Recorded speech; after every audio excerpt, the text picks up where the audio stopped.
morning. Over 100 Geoscience Australia staff members have been involved in the search for MH370 in some way since 2014.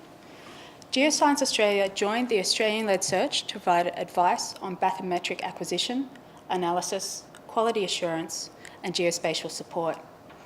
Every division within GA has been involved in some way, from geodetic advice to communications and media support. It has been a massive project, and we would not have been able to provide the quality and the amount of support that we did without everybody's efforts.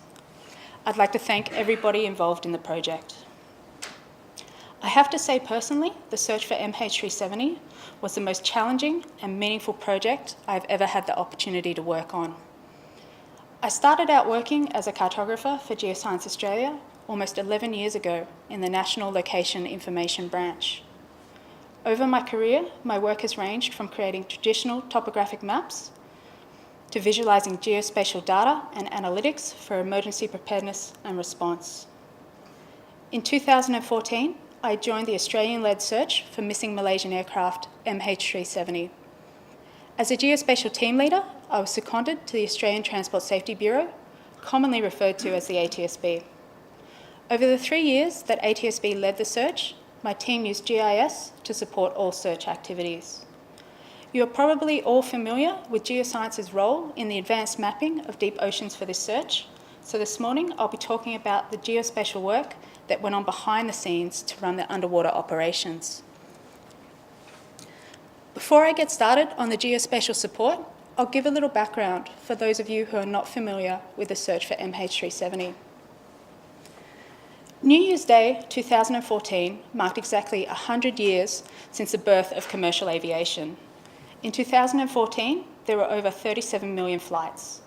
That's about 100,000 flights per day and 70 flights per minute.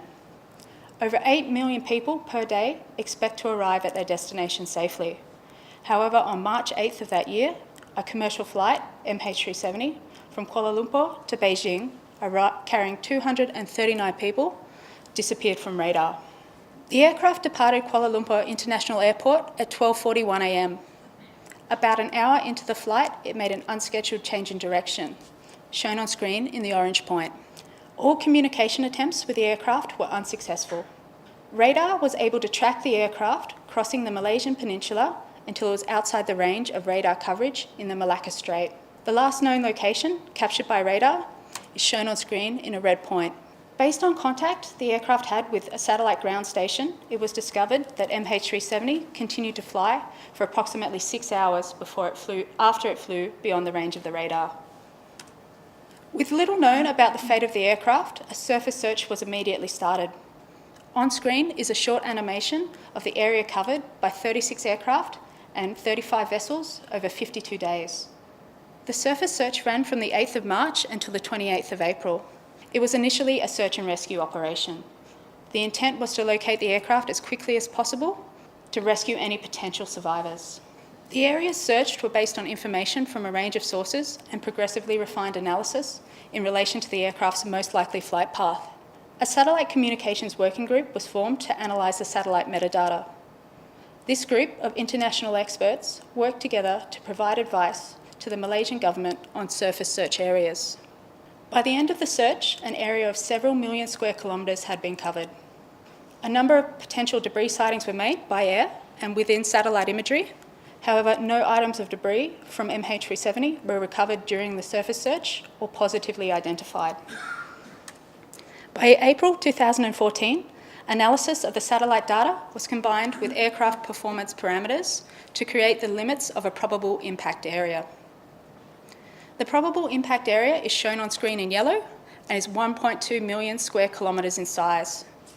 The potential flight path analysis, based on aircraft parameters like speed and fuel load, are shown in screen on blue. Shown on screen in white is the 7th arc, the final communication the aircraft had with the satellite ground station. Independent analysis of satellite communications and aircraft performance confirmed that MH370 will be found in close proximity to the 7th arc. This analysis was used to guide the commencement of the underwater operational search. As agreed by the tripartite governments of Malaysia, Australia and the People's Republic of China, The underwater search would cover 60,000 square kilometres of the most probable area. The first goal of the underwater search was to acquire a detailed map of the seafloor topography in the search area to allow for the safety of navigation of high-detailed search equipment. Previous maps of the seafloor in the search area were derived from satellite data, which only showed the depth of the ocean at low resolution. Shipboard multibeam was used in the search, provided maps that are at least 15 times higher resolution than the previously available data. The example shown on screen shows the change in resolution between satellite-derived bathymetry and the shipboard multibeam. This newly acquired data is the first high-resolution data available for this area, improving the accuracy of the ocean depths by up to 2,000 metres. The survey to acquire shipboard bathymetry ran from June to December 2014. Bathymetric acquisition continued as required throughout the underwater search to gather further data. A total of 710,000 square kilometres of bathymetry at 40-metre grid was mapped by the end of the search. Just under 300,000 of that total was within the search area. Just over 400,000 of that total was acquired during transit to and from port and then back to the search area. To give an idea of the scale of the search, the total of 710,000 square kilometres is just shy of the size of New South Wales, which has an area of 800,000 square kilometres. Backscatter data was acquired at the same time at 15-metre grid. All of this data was processed and analysed by Geoscience Australia.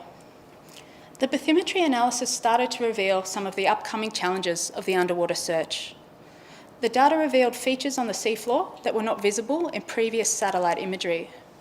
This remote area of the Indian Ocean has a high variety of seafloor features, including vast seamounts 1,500 metres high and kilometres wide, fracture zones with 900-metre high walls, deep canyons, and underwater landslides of sediment that travel for kilometres along the seafloor. With enough bathymetry to safely conduct search operations, the sonar survey commenced in October 2014. The underwater search used side-scan sonar equipment mounted on towed and autonomous underwater vehicles to collect a high-resolution map of the seafloor. Acquiring bathymetry beforehand was crucial, as the side-scan sonar equipment is towed behind vessels on a cable 9 to 10 kilometres in length, with the sonar equipment positioned about 100 metres from the seabed. Throughout the search, there were 6 vessels involved in operations.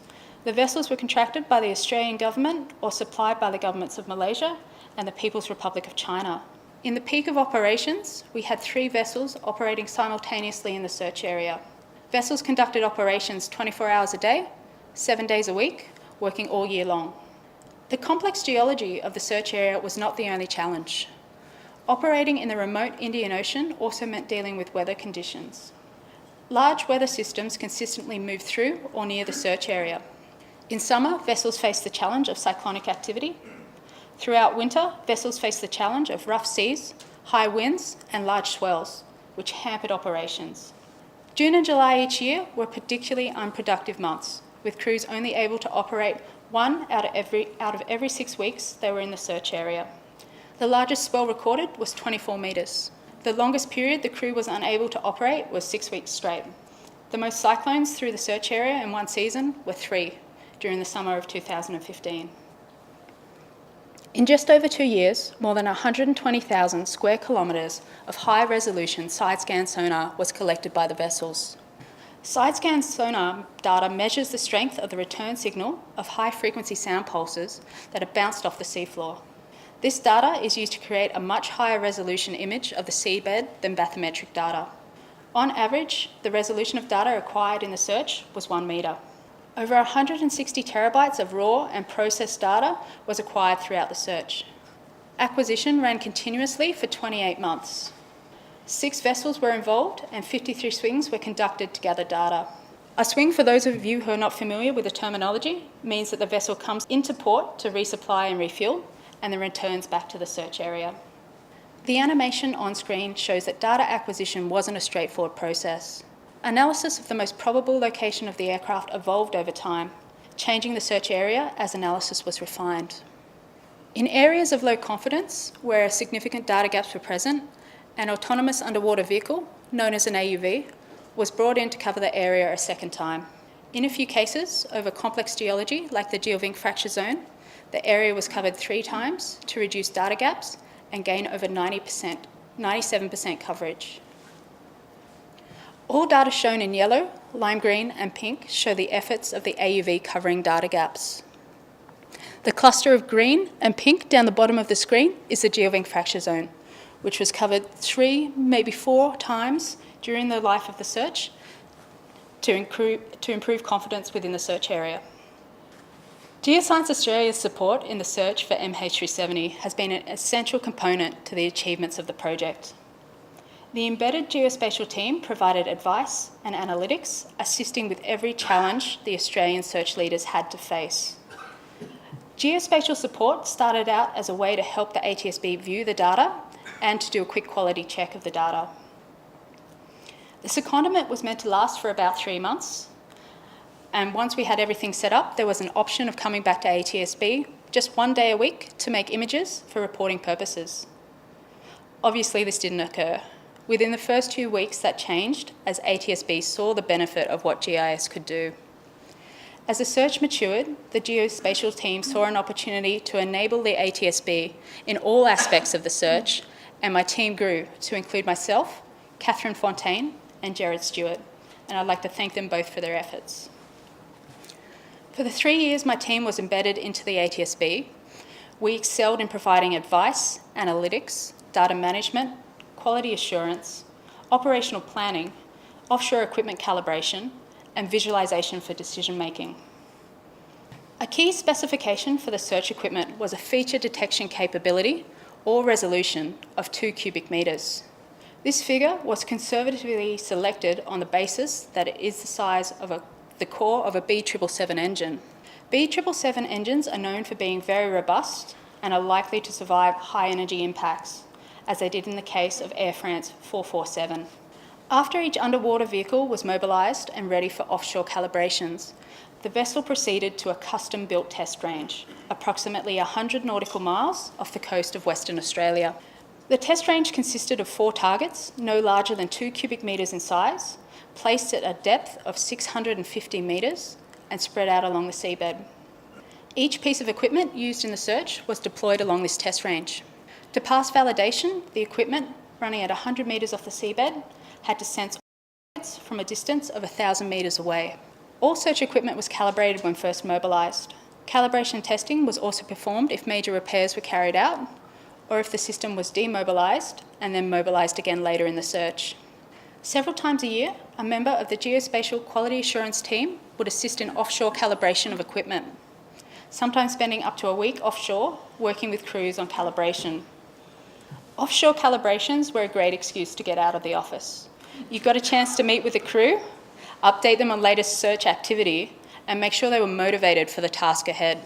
I only went on a handful of equipment calibrations during the project. I have a tendency to feel motion sick on flights, so I was a little hesitant to spend 4 days offshore calibrating equipment. The team at ATSB, which are made up of ex-Navy personnel and vessel engineers, assured me it only took a couple of days to get your sea legs. So with confidence, I left port for my first offshore calibration. Unsurprisingly, it only took an hour for me to get motion sick. At the day 3 mark, I wasn't feeling any better. I had high hopes calibrations would wrap up and I'd be on dry land soon.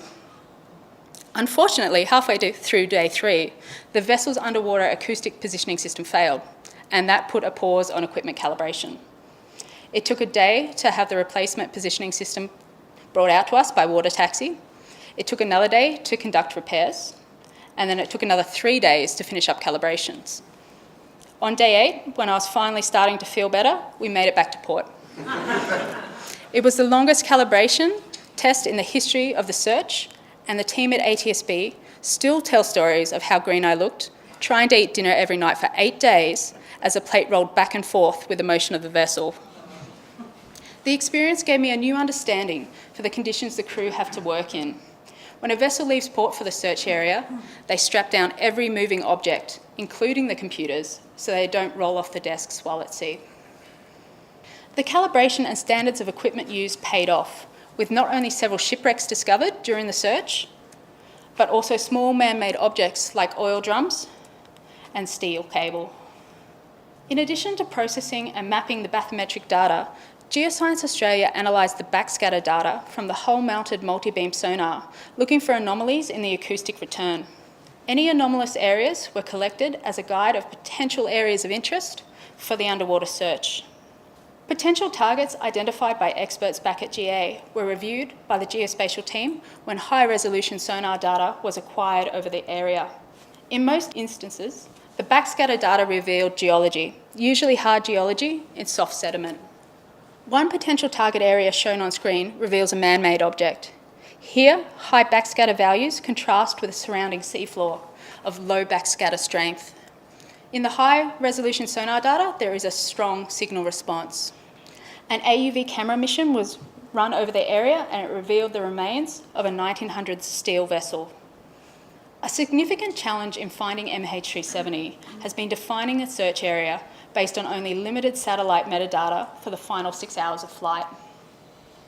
The total possible area searched was 1.2 million square kilometres along the 7th arc when all possible flight paths and end-of-flight scenarios were considered. One of the first geospatial support tasks was defining a practical priority search area. Working with the ATSB and the Search Strategy Working Group, the first priority search area was defined with as much precision as the analysis of the available data would allow. Throughout the operational search, there has been numerous modifications to the priority search area as search strategy is refined. The initial search area highlighted a priority area just above Broken Ridge. Once defined, bathymetric acquisition started over the area. Analysis of the satellite data and aircraft parameters was further refined in the 3 months while bathymetry was being acquired. This analysis moved the search area further south. In September 2014, the search area was recreated to represent the analysis. The search then had to acquire further bathymetry to cover the change in search area. In October 2014, once there was enough bathymetry to commence sonar data acquisition, the search area was split in two to reflect where the vessels would be operating. The search area was revised again when an increase in search limit from 60,000 square kilometres to 120,000 square kilometres was approved by tripartite ministers.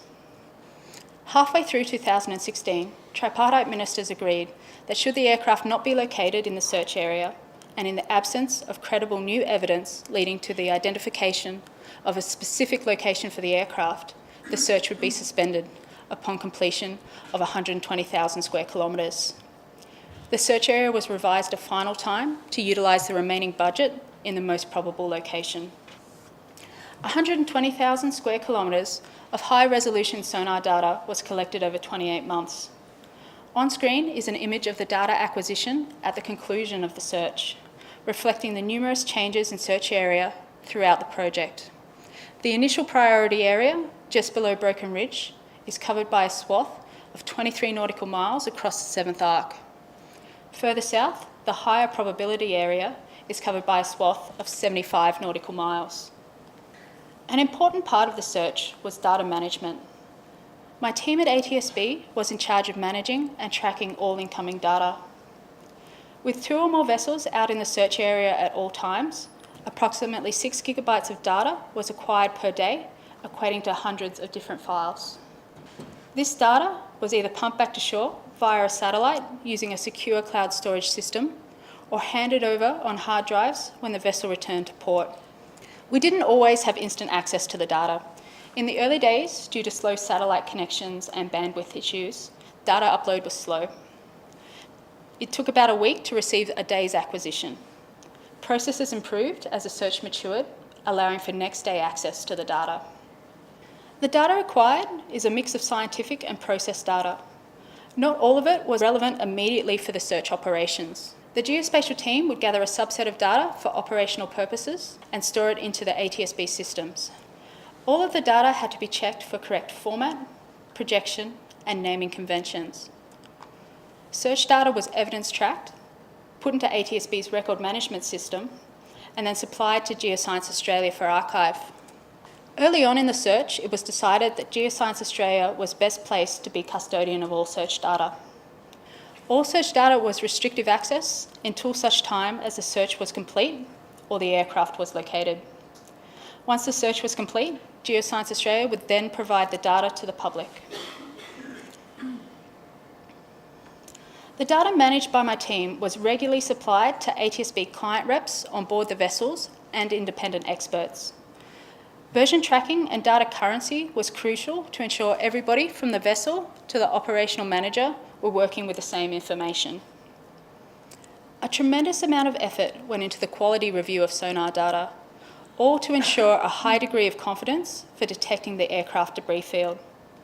The data was reviewed manually by 4 different teams and then passed through an automatic detection process using sophisticated software algorithms by 2 different companies based in the United States. Analysis and quality assessment of the sonar data began on board the vessel at the time of acquisition. Each vessel had a team of operators looking at the position, speed, and altitude of search equipment as it moved along the seabed. As the data came in, it was reviewed for unusual signal responses, called contacts, in the sonar that could indicate a debris field. There was a secondary review conducted back on shore by contractors involved in the search. The data was processed into a suite of products and then analysed again for quality, coverage, and contacts. Having a geospatial team embedded into the ATSB allowed for investigators, operational managers, and decision makers to view the acquired data and validate the results. My team were the 3rd set of eyes to go over the data, reviewing the quality. After downloading the data daily from secure cloud storage, our main role was to calculate coverage, confirm data quality, and review the contacts. The first thing the geospatial team did after receiving new data was to calculate the coverage. The footprint of acquired search data supported many aspects in the underwater search. Coverage calculations were used for invoicing, reporting, and supporting search strategy. Each line of data was reviewed in detail, looking at clarity, overlap between lines, and gaps in the data. Due to the complex geology of the seafloor within the search area, underwater vehicles achieved approximately 98% sonar coverage with a single pass. The remaining 2% represented areas that effectively had no data. These areas of no data can be caused by insufficient overlap, complex geology, equipment malfunction, and feature shadowing. Early on in the search, it was decided that any data gap larger than 100 metres by 100 metres would be recorded for future infill. The 100 metre by 100 metre metric was a conservative figure designed to capture any data gap that could obscure a debris field. It was based off historic high-speed aircraft accidents in deep water. 10 or so of the latest aviation incidents in deep water were reviewed, looking at the size of the debris field. In most cases, the average debris field was 400 metres by 400 metres in size, with the smallest being 200 metres by 200 metres. Every data gap greater than 100 metres by 100 metres was recorded, and by the end of the search, over 23,000 gaps were documented. Over 80% of these were infilled with additional data during the search. Early on into the project, it was identified there was a need to be able to assess the size of the data gaps, not just as a simple geometry calculation, but as an assessment of whether the data gap was long enough and wide enough to obscure a debris field. In order to prioritise data gaps based on both size and shape, a negative buffer method was created by the geospatial team. Using a simple geospatial tool, we determined that we could create a buffer internally when negative distance values were applied. Rather than reviewing thousands of data gaps manually, this method allowed for an automatic way to assess if each gap was longer and wider than 100 metres. AUVs and remotely operated underwater vehicles, known as ROVs, were used to infill data gaps and review contacts, diving down to the location and collecting higher frequency sonar data, photos, or camera footage over the area. On screen is an image of a contact in the sonar signal classified as a level 1. Sonar contacts identified in the data were classified in 3 ways. Level 3 contacts were marked but assessed as unlikely to be related to the aircraft. Level 2 contacts were marked but assessed as only possibly being related to the aircraft. And Level 1 contacts were of high interest and warranted immediate further investigation. In this instance, an AUV was used to collect both high-frequency sonar and to do a photo run over the area. The high-frequency sonar revealed a debris field spread out over 300 metres at a depth of 4 kilometres.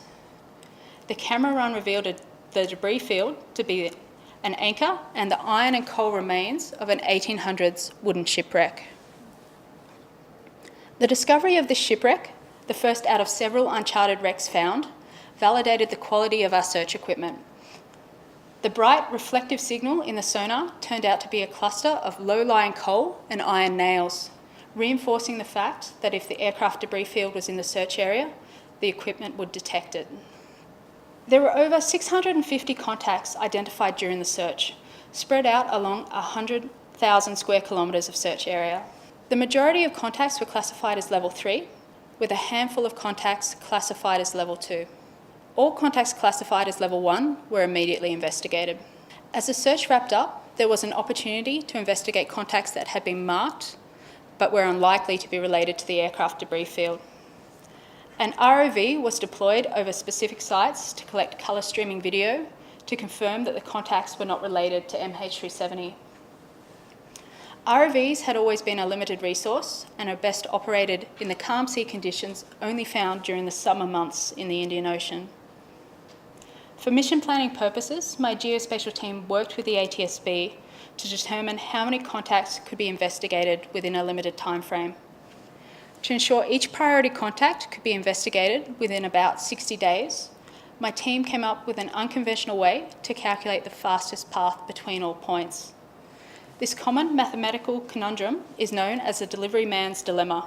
You have 40 locations to deliver to, and you need to determine the fastest route to make all of your deliveries.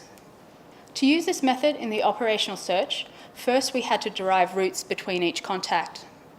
A couple of geospatial tools allowed us to link a single contact to all others. This method was repeated until we had a network between every contact.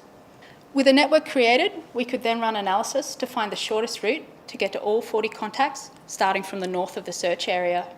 With these calculations, we could provide a preliminary mission plan, timeframe, and budget for operations. Calculating the shortest route for mission planning was also utilised for data gap infill. To assist with operational planning, a method was developed to calculate AUV time to transit in between data gaps. With data gap priorities for infill based on type and size, this method could also be used to figure out the most effective route to run the AUV between each gap. Calculating the fastest route between points using network analysis cut down the time on transit, allowing for more time for data gap infill. Data gaps were prioritised for infill based on type, size, location, and clustering with other gaps. With priority data gaps selected, a network can be created to link the centre of each polygon to all others. The network analysis tool could then be run to calculate the shortest route. After you have the transit time between data gaps calculated, you can then calculate the time it takes for the AUV to infill data gaps. Once you add transit and mission times together, taking into account vessel speed and potential weather downtime, you can calculate accurate figures for the number of days operations will take and how many AUV missions need to be run.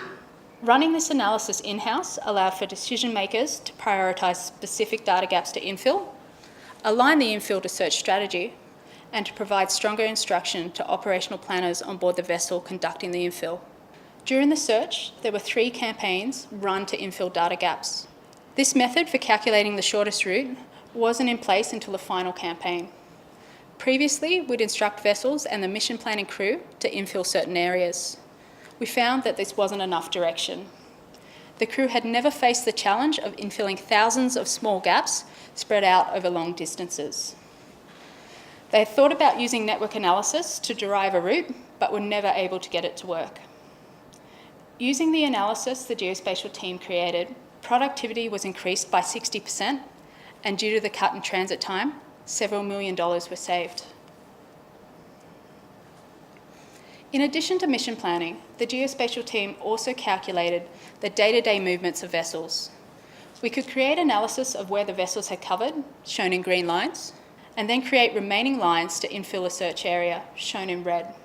With these planning lines developed, we could then determine how much coverage a vessel could acquire during a swing and assist the operational planners tasking the vessels effectively. Another major aspect of our role is visualization and analysis. To view and analyse the data, geospatial software and experience were necessary. The ATSB team was made up of transport safety investigators, operational managers, and project and planning officers. The geospatial team were the only people able to view and analyse the data, enabling the rest of the team to operate effectively. Over the life of the project, the geospatial team made thousands of images. These images were used for media inquiries, international meetings, reports, and to help communicate search strategy. Over the length of the search, ATSB communications team received and processed over 3,500 pieces of correspondence, all of which included theories, questions, and requests for interviews from local and international press.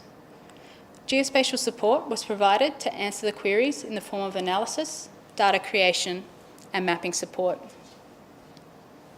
For operational planning, on average, we had about 2 terabytes of data that decision makers needed access to on a regular basis. The easiest way to provide all the necessary information was on a map. Due to the size of the search area, this turned out to be a very large map. On average, we made one 3-metre map per week to take to meetings, to brief stakeholders, to brief auditors reviewing the project, and to keep around the office for planning purposes. As the search matured and the operational team became used to using geospatial information, there was a need to convert planning data to different formats to enable the team to perform simple analysis themselves.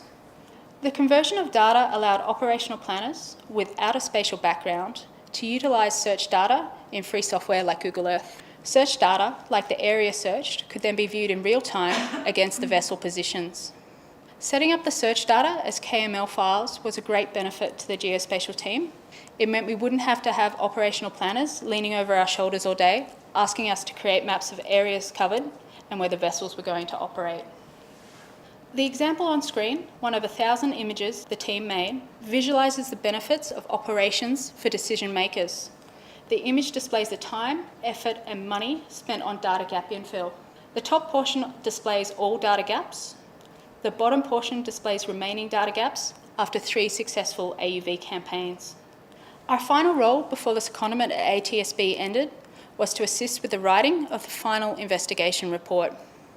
The final investigation report includes all analysis and quality assurance conducted during the search, and also has more detail on the search activities and decisions made by the ATSB. The 400-page report can be downloaded from ATSB's website.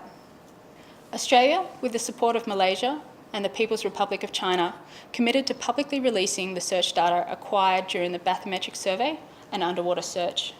Geoscience Australia, as custodians for the search data, have created an interactive story map narrating the search history. The story map and all search data are free to view and download. The bathymetric data was released in 2017. The high-resolution sonar data has just recently been made available as well. Data can be accessed through Geoscience Australia's website. The search for MH370 commenced on the 8th of March and continued for 1,046 days until the 17th of January 2017. It was suspended in accordance to a decision made by the governments of Malaysia, Australia, and the People's Republic of China.